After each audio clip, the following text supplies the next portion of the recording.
નમસ્કાર, news at 10 સાથે હું છું શિવાની। 2014ની લોકસભાની ચૂંટણીમાં કોંગ્રેસને ગુજરાતમાં એક પણ બેઠક મળી ન હતી, પરંતુ જૂની હારને ભૂલીને હવે કોંગ્રેસ નવી તૈયારી સાથે જમીની સ્તર પર કામ કરી રહી છે। તેના ભાગરૂપે આજે પ્રદેશ પ્રભારીની હાજરીમાં 13 લોકસભા બેઠકો પર કબજો જમાવવાના લક્ષ્ય સાથે રણનીતિ ઘડવા એક બેઠક મળી રહી છે। सूत्रों मानीए तो राज्य की 26 लोकसभा बैठकों कांग्रेसे मिशन 50% प्लान बनाव्यो छे। पार्टीए आवी 13 बैठकों की ओळख करी लीधी छे के ज्यां तेने जीतवानी शक्यता वधु लागे छे। तेना माटे पक्षे जमीनी स्तर पर बूथ लेवल कमिटीनी साथे काम शरू करी दीधुं छे। एटलुं ज नहीं, उम्मीदवारों तेमज पक्षने वफादार रही काम करी शके तेवा कर्मठ कार्यकरोनी शोध पण पक्ष द्वारा करवामां आवी रही छे। मिशन 2019 हेठळ जे 13 लोकसभा बैठकों पर कांग्रेसनी नजर छे तेमां आणंद, अमरेली, बनासकांठा, साबरकांठा, पाटण, जूनागढ़, दाहोद, बारडोली, सुरेन्द्रनगर, जामनगर, पोरबंदर, भरूच अने महेसाणा बैठकनो समावेश थाय छे। आ बैठकोनी ओळख गत 2 विधानसभानी चूंटणीओ अने 2 लोकसभानी चूंटणीना परिणामोना अभ्यास बाद करवामां आवी छे। आ बैठको एवी छे के जेमां वधु ग्रामीण विस्तारो आवे छे अथवा तो अनामत बैठको छे ज्यां कांग्रेसनी पकड़ छे। परंतु सवाल ए थई रह्यो छे के जे रीते कांग्रेसमां जूथवाद अने आंतरिक लड़ाई चाली रही छे तेने जोता शुं कांग्रेस तेना मिशनमां सफल थशे के केम ते एक मोटो सवाल छे। कारण के हवे लोकसभानी चूंटणीमां 4 महीना जेटलो समय ज बाकी रह्यो छे। बीजी तरफ कांग्रेसमां असंतोषनी आग हजू भड़की रही छे।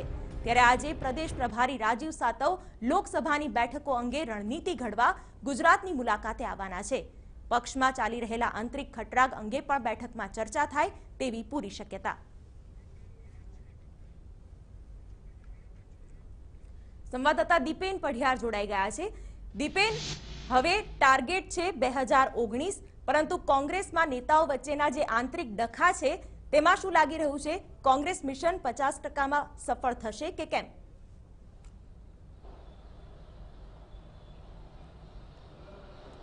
बिल्कुल शिवानी, लोकसभाની ચૂંટણીને લઈને આજે પ્રભારી રાજીવ સાતવ છે તે સમગ્ર દિવસ દરમિયાન બેઠકોનો દોર છે તે દોર શરૂ કરશે। મહત્વનું છે કે સૌથી જે રીતે વિધાનસભાના પરિણામો આવે છે તે પરિણામો જોતા પ્રદેશ પ્રમુખ દ્વારા તમામે તમામ 26 લોકસભા બેઠકો છે તે બેઠકોનો જે રિપોર્ટ છે તે રિપોર્ટ તૈયાર કરવામાં આવ્યો છે।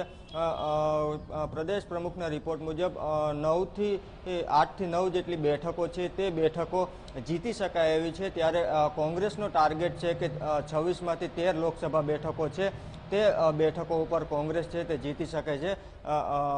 પ્રમુખ છે, પ્રમુખ સાથે વાત પ્રદેશ પ્રમુખ છે તે પણ અહીંયા પ્રદેશ કાર્યાલય પહોંચી ગયા છે।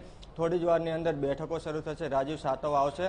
પરંતુ જે રીતે કોંગ્રેસે ટાર્ગેટ મૂક્યું છે 26માંથી 13 બેઠકો જીતવા માટે, તો રાજીવ સાતવ આજે લોકસભા દીઠ જે આગેવાનો છે તે આગેવાનો સાથે 1 બાય 1 ચર્ચા કરશે। ખાસ કરીને લોકસભાના ઇન્ચાર્જ પ્રભારીઓ, જિલ્લાના આગેવાનો, તાલુકાના પ્રમુખો સાથે પણ બેઠકો કરશે। મહત્વનું છે કે રાજીવ સાતવ દ્વારા લોકસભાના જે ઉમેદવારોની પસંદગી છે તે ઉમેદવારોની પસંદગી માટે પણ જે શક્તિ પ્રોજેક્ટ છે તે શક્તિ પ્રોજેક્ટનો ઉપયોગ કરવામાં આવ્યો છે। રાજીવ સાતવ દ્વારા શક્તિ પ્રોજેક્ટ સાથે જોડાયેલા જે કાર્યકર્તાઓ છે તે કાર્યકર્તાઓને વોઇસ મેસેજ મોકલ્યો છે અને કાર્યકર્તાઓ છે તે કયા ઉમેદવારની પસંદગી કરવા માટે ઈચ્છે છે તે માટેનો વોઇસ મેસેજ કર્યો છે અને આ માટેનો જે રિપ્લાય છે તે રિપ્લાય પણ કાર્યકર્તાઓ દ્વારા આપવામાં આવી રહ્યો છે। જે શક્તિ પ્રોજેક્ટમાંથી જે ડેટાબેઝ એકત્ર થશે તે ડેટાબેઝ મુજબ પણ લોકસભાના જે ઉમેદવારોની પસંદગી છે તે પસંદગી કરવામાં આવનાર છે।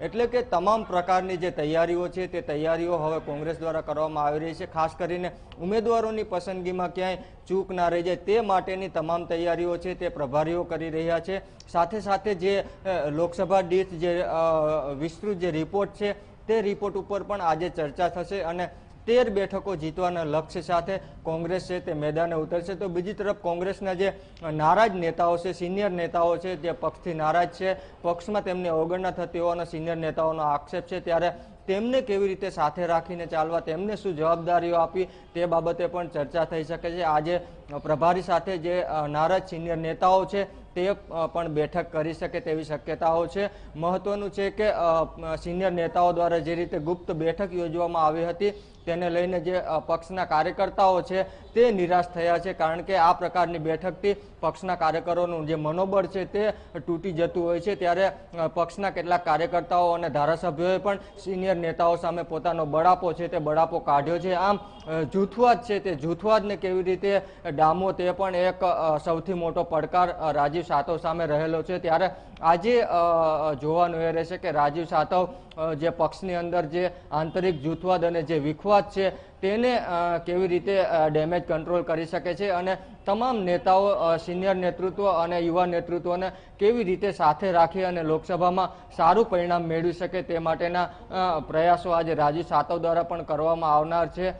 તો બીજી તરફ જે પ્રદેશ પ્રમુખ છે તેમણે પણ એક સ્પષ્ટ મેસેજ આપ્યો છે કે જે રીતે રાહુલ ગાંધીએ યુવા નેતૃત્વ ઉપર વિશ્વાસ મૂક્યો છે ત્યારે સિનિયરોને પણ યોગ્ય માન સન્માન છે તે મળવું જોઈએ અને આ બાબતે પ્રદેશ પ્રમુખ છે તે પણ સિનિયર નેતાઓ છે તે નેતાઓના સંપર્કમાં છે અને કદાચ હવે જે રીતની નારાજગી છે તે નારાજગી દૂર કરવા માટે સિનિયરોને પણ વિશેષ જવાબદારી સોંપવામાં આવે તેવી શક્યતાઓ છે. જી શિવાની. બિલકુલ દીપેન, આગળ પણ આપની પાસેથી આ બેઠક અંગેની તમામ માહિતી મેળવીશું. હાલ આપનો આભાર. તો આજે ગુજરાત કોંગ્રેસના પ્રભારી રાજીવ સાતવની હાજરીમાં એક મહત્વપૂર્ણ બેઠક મળશે. તેમાં જે નબળું પડતું કોંગ્રેસ છે કે જેની સંગઠન શક્તિ સામે પણ અત્યારે સવાલો ઊભા થઈ રહ્યા છે, કારણ કે કોંગ્રેસના દિગ્ગજ નેતાઓ અત્યારે નારાજ ચાલી રહ્યા છે, તેમના સમર્થક એવા કાર્યકર્તાઓ પણ નારાજ છે. તેવામાં હવે કઈ રીતે ડેમેજ કંટ્રોલની પરિસ્થિતિમાં કોંગ્રેસ આવીને ઊભું રહી ગયું છે અને 2019ની ચૂંટણીને પણ હવે 4 મહિનાનો જ સમય છે.